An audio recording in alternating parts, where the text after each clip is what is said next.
Hello, this is Wmpyr here to talk to you guys about footwork. Okay, I'm focusing on footwork for combat application. Okay, so this is different from educational purposes.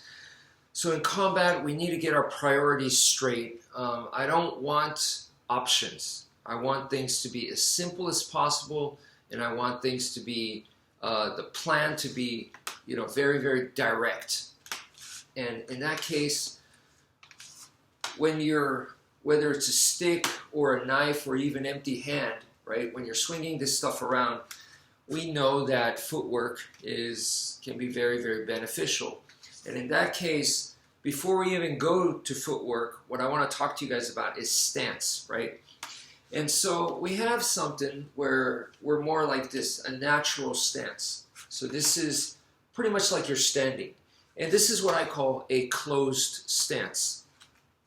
And the other one is like this. Now you can see I'm hunkered down lower. My legs are a lot wider now.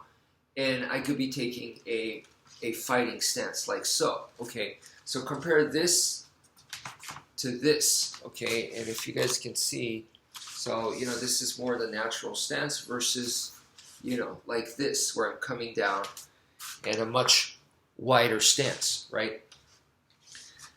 And that's very interesting because what we do right here with the sticks and the knives and stuff, I said to you guys that it comes down to an open or closed. That's what we're doing with the arms. So right here, that's open, and then here, a closed, right? So it consists of opening and closing the arms.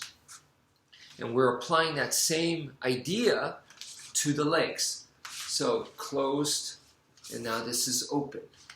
Closed, open, closed, open, right? Now, once again, we gotta go with priorities, because if you just study that, which a lot of people do, then closed and open is equal. Okay, it's just an option whether you go closed or whether you go open. But in a combat situation, we always want to prefer wide stance, the open stance. Why? Like this. And by open, I mean the legs are open. Okay, so I want this open, wide stance. Why? Because I want to have good base. Period. Period. Okay, and therefore in a footwork, I could have this wide base. And then when I take a step, I close. So now, if you guys can see here, I start with a wide base right here, and then here, boom, I closed, and then I come back wide. Okay? So if you guys can see that, what I did was I basically made part of a triangle there. It's a zigzag motion. So from here, I went to the right, and I went back to the left. Okay? Back to the right, back to the left. I could go reverse too. So wide, now back to closed or narrow, and back to open, or should I say wide again.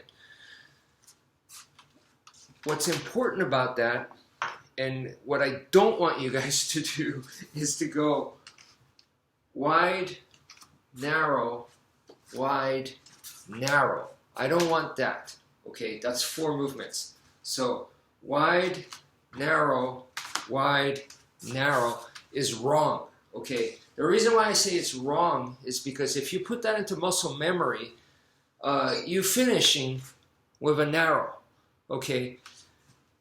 And in a combat situation where you end up in close proximity of being able to hit each other, if I end up like this and they're close enough to hit me, for me to block from a narrow stance is not ideal. That's not a good idea. So if I have to block, if I have to attack or be in combat, I want to do it in a wide stance. I don't want to do it in a narrow stance. So I've said to you guys before, I want to keep the narrow stance, the closed stance, as short as possible. Okay, time-wise, as quick as possible. So that's why we're going wide, narrow, wide. Okay. So we're using the narrow to our advantage, but we're keeping it as small as possible. So please keep that in mind. That's it for now. Thank you for viewing, and take care, folks.